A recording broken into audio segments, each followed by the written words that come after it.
This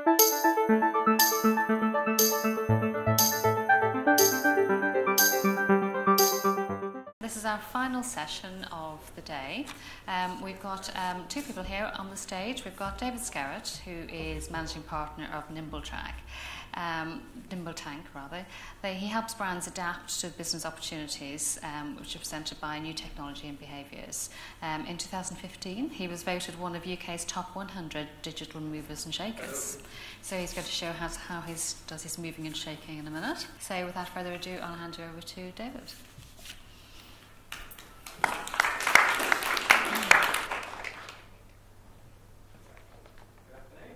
So I am actually going to not give you 6 trends, I'm going to give you 3 really big ones with 9 examples.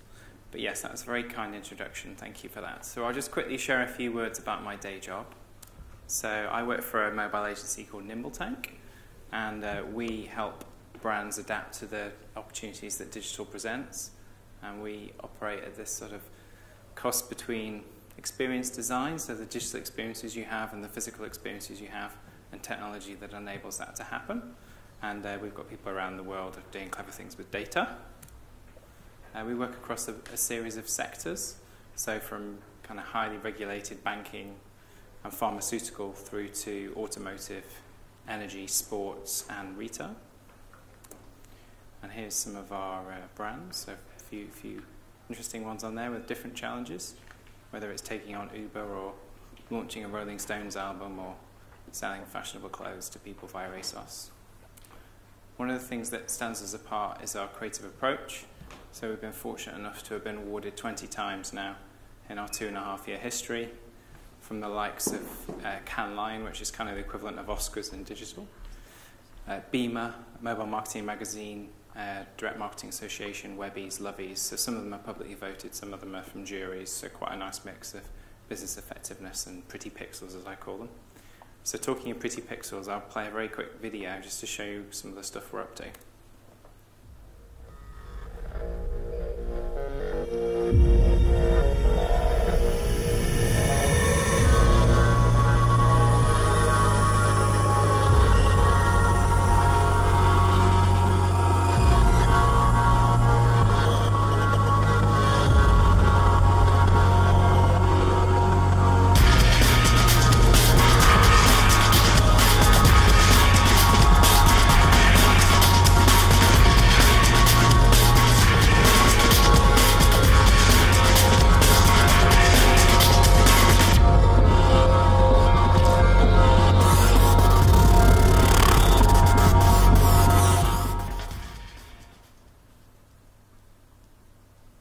So my job has changed quite a lot actually over the 15 years I've been helping brands with digital and mobile. And I remember, say, maybe 7-8 years ago, it was a really hard sell to get brands to do anything on social media or mobile. It was perceived as for kids, and you couldn't really achieve any hearty business objectives, so harder challenges. But now it's really about how to get brands working well, effectively, and in partnership with customers rather than against them. So one of the approaches to that is to combine a few Asians, so innovation, so new ways of tackling challenges, new ways to create value for customers. One of the things we do is we bring brand people into our agency with customers, and so we can test paper prototypes and other things to make sure that what we're creating is going to be of value to the customer, which I think has been a trend today. And ultimately, when we do all of those things, it creates business impact, which means you either make more money or potentially you even save money. So in terms of the role of mobile, and one of the things that's really interesting about it is that it's our most personal device. So people look at it before they go to bed, when they wake up. If I asked everyone in the audience to give their phone to the person next to them, they'd feel a little bit weird when they did, so don't worry, I'm not going to ask you to do that. But in a recent survey, people were asked what would they rather give up for a week than their mobile. And there's some really funny answers on here. So 70% would rather give up alcohol for a week than their phone. But the really amusing answer for me is that 21% would give up shoes for a week. So they'd rather go around barefoot. So very personal, and customers are a bit weird. So in a recent study from Deloitte, because there's a lot of people think, oh, well, mobile is just for quick impulse, low-value purchases. unless of course you're eBay and you're selling yachts and various other things. But Deloitte have actually been able to track the value of mobile to the overall purchase funnel. So for actual physical in-store purchases, mobile has proven to have generated $600 billion last year, which is 19% of all revenue. So big as an influencer before you go to the store and whilst you're in the store. It's not just the e-commerce piece. So a bit of a riff on a reasonably well-known book. Customers are from Mars and retailers are from Venus. And what we really mean by this is that there's a bit of a hard-to-meet Venn diagram here. The circles don't quite meet. So what customers want is price. They want everything in their size to be in stock forever. They want to be able to see it and try it. They want it now. They want amazing service. They don't want to queue, and they want money off. And of course, what retailers want isn't necessarily going to be the same thing. I think there is some value and some overlap in terms of happy and loyal customers is good for everybody. But of course, you can't have every size in stock at all times. We're not omnipotent, and it's obviously there are other challenges. So you want to keep your staff happy. You want to capture great data. You perhaps want to reduce your costs, and of course, you might want to improve your margin. So what we're seeing is that shopping is changing rapidly. Digital has been the biggest change to retail since the invention of money, in my opinion. The way we shop has changed dramatically over the years, from local markets and high street stores, supermarkets and big out-of-town mega stores. Retail is ever evolving. Customers have a great range of products at their fingertips and have incredibly short attention spans. So the human attention span has been proven to have been reduced thanks to mobile phones. So 5 years ago, attention span of human was 12 seconds on a micro task. It's now 8 seconds. In case you're interested, a goldfish is at 8.2 seconds. So that means humans now have a worse attention span than goldfish because we're always distracted. Notifications, vibrations. And then we have now watches that do that as well. So unfortunately, it's probably not going to go down. Or it's certainly not going to go up much. Some more stats for you now.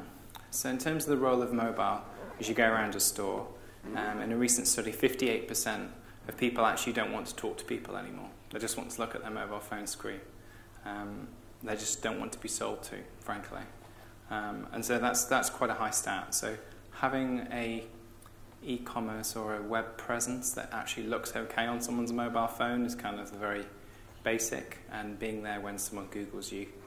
Because often Google search on mobile is very near to purchase. It's usually within an hour of purchase.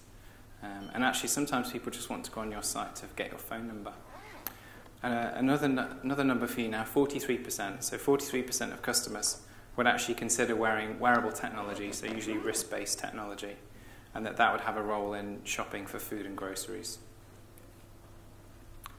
Next up is scanning. So I'll talk about a retailer that's done quite well at scanning things as you go around a store. But 41% of people in the same study would be quite open to shopping with their phone and scanning as they go around, so they can keep a running total of how much they've spent and also help remind them with wish lists. And finally, 39% of people would be interested in being alerted to special offers as they go around the store on their phone.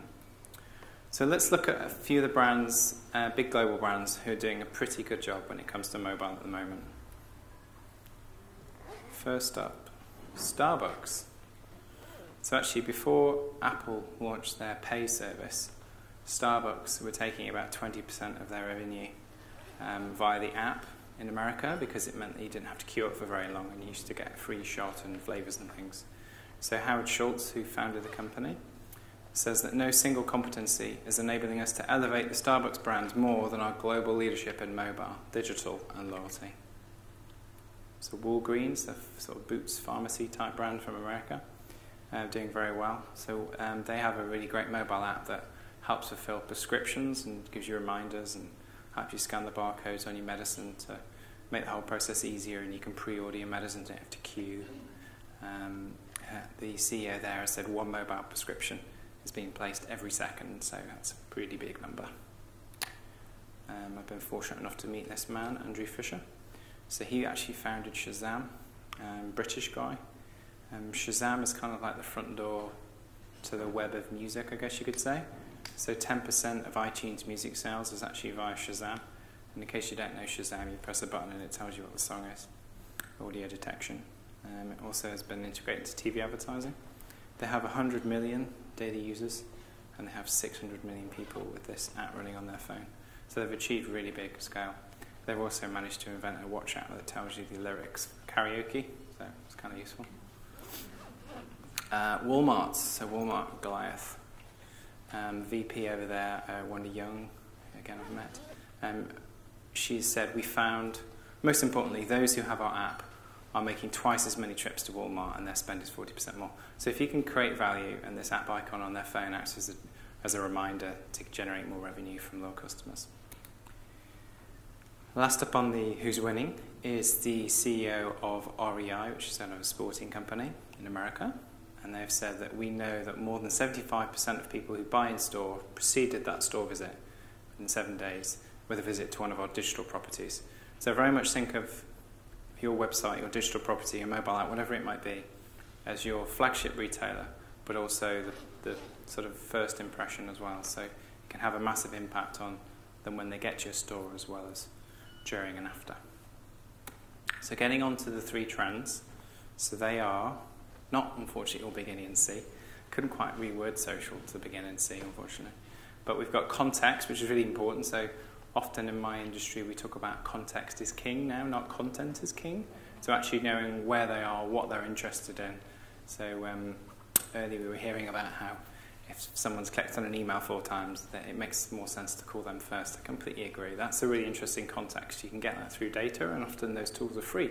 And frankly, it's just common sense. So context is king is the first trend I'll take you guys through. Then I'll talk about convenience, because the thing with mobile is whilst we do have incredibly short attention spans now, I would argue that time is one of the most scarcest resources on the planet now. And if we can help our customers save time by queuing less or finding what they want a bit quicker, then we're going to win. And then the final trend, which has come up a bit today, and I'm sure we'll touch on more as we sit down, is social media and how we're all social, I guess. So the first trend, context. So briefly mention Walmart. Well, Walmart own Asda, and the Asda team actually are all based around Leeds, I believe. So you never know, you might even know someone that works at Asda. And so I'm a big fan of one of the things they did when they launched their mobile app about 2 years ago, which was a 5-star app. And I know the lady that did this project with a Silicon Valley company, and it's very impressive. And so we talk about something called beautiful seams, and it's acknowledging the thing with physical and digital is there will always be a seam.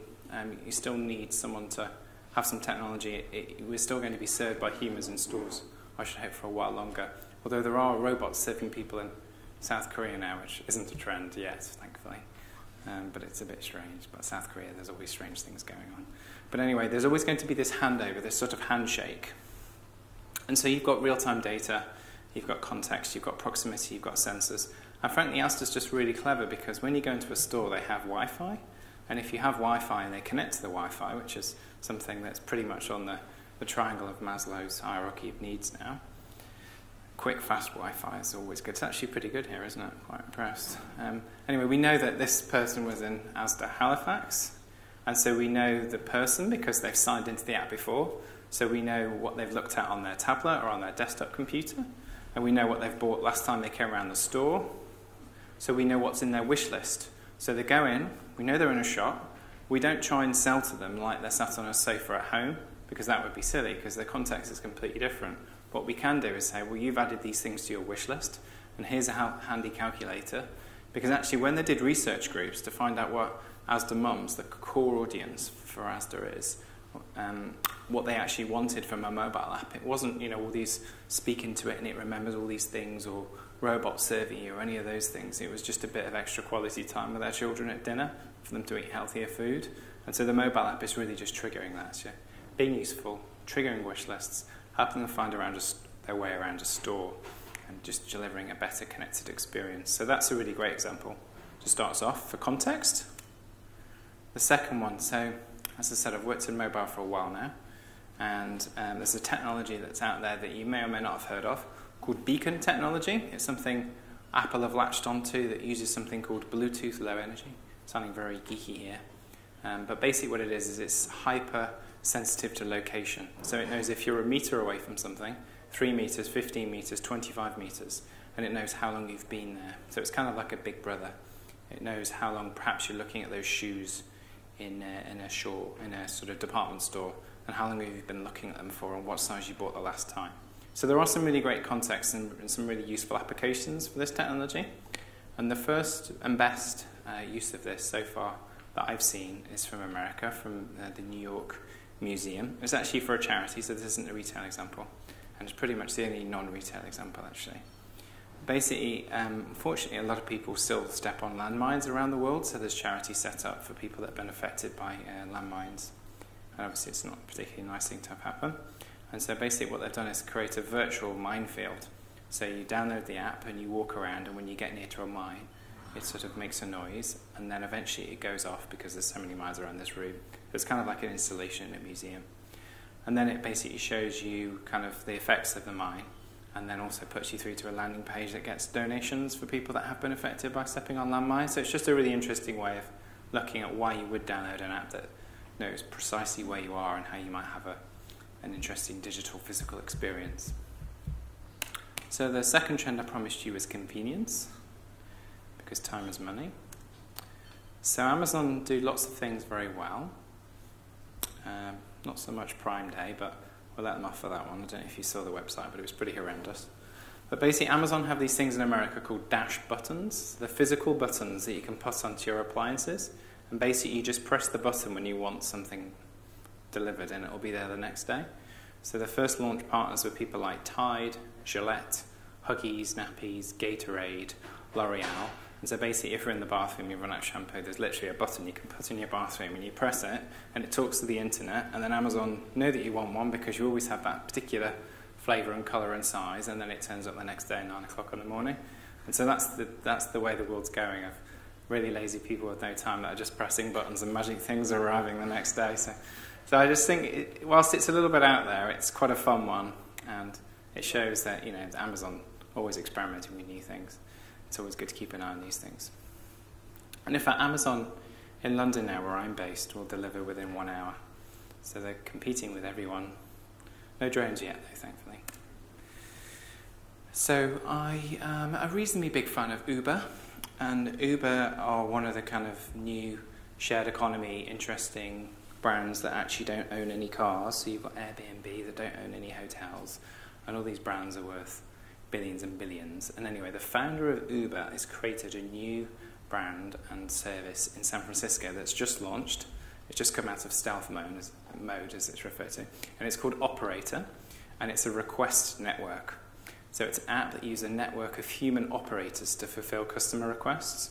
So it's in private beta for high-end purchases. But basically, you can open this app up and you can tell it, I want to find 6-foot stuffed lions. And it will get people that work within this request network, so the equivalent of a driver at Uber, but a person that will go around, a personal shopper, that will go around the high street for them and find curious items for people that have too much money to go shopping. So that's apparently going to be quite a big thing, so I thought I'd throw that one out there for you. Another interesting one is to think about technology as another way to save time is how we all hate queuing. And so there's a department store called Kroger's that are using infrared cameras in America to detect body heat and determine the number of registrars that need to be open to make sure you have the shortest amount of queuing. But in the UK, so they're not all going to be US today, the post office, this is the post office here, have been trying to find ways to provide a less stressful experience as you go around the post office. So they have various new digital stores, which are a bit more, open plan with different lights and big screens, not like the place that's near my home. And there's a place in Kennington, which is a concept store. And basically, as you go around the store, they're testing certain people. They put on like biometric sensors, like a heart rate monitor and blood sugar calculator. And they'll go around the store and look at things and have an experience and be served. And they'll be able to see how happy, how sad, what kind of sweat. Was it stressful sweat? Was it happy sweat? What was their heart rate? Was it elevated? Why was it elevated? What if we tweak the lighting to blue? Because airlines do mood lighting to calm you down and things like that. So they're looking at all the dimensions and almost getting inside your head through technology. So IKEA, not known for stress-free experiences, in my opinion. They have been not looking at how to reduce stress, unfortunately. Big bombshell view there. but they have been looking at how to provide a slightly better experience that ultimately results in you returning less of your furniture, which is a hassle for everyone actually, because it probably takes about 8 hours to build it. But basically, it's an augmented reality app that lets you imagine what particular colours and sizes of furniture will look like actually in your home. And there's quite a quirky video online you can have a look at. But ultimately, its sole purpose, and actually mobile is very good at this, doing one thing really, really well. Its sole purpose is to reduce the frustration of ill-fitting furniture, which ultimately results in less returns so they make more money. So the third trend is social. Shopping has always been social, of course. Now, a brand I'm a pretty big fan of, I think they've done some really interesting things, is Net-a-Porter, who have just done a bit of a merger with a German brand. And basically they've found that 40% of their transactions are taking place on mobile, and so they've actually created a social shopping platform. So you can go in with a public profile and you can join shopping tribes, and it could be your friends or it could be people you don't know, and basically as you go around an Amazon style experience of a digital store, you have people with you and you can chat to each other and you can draw around the picture and say, well, that would go with this, and it works on watches and it works on tablets and it works on mobiles, and they launched that about a month ago. And it's incredibly visual anyway. I mean, their website actually looks a bit like a Pinterest and Instagram feed. But users can upload pictures of things they see that they're interested in, things they love, almost make their own scrapbook, and then their friends can comment on it. And it's a bit like you kind of come out of the changing room and you just want that reassurance that it looks nice. So you can actually take photos of the clothes that have been delivered that you've tried on before you return it, and they can say, oh yes, that looks good, or oh, that will go with those, whatever else. So I think it's really interesting to think about how the social side of the experience comes in through technology. And the last example is my favourite, which is why it's last, and it's also the simplest, and it's also the thing I think you could all go and do tomorrow without spending any money, pretty much, and it is to set up a Pinterest board and to put some of your products on it and to have people vote.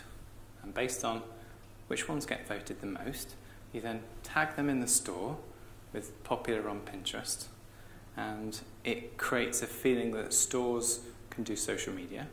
It makes it a little bit more user-generated. You do it every week and you change it up, and it's been done by Nordstrom, and it's resulted in quite a big sales uplift for them.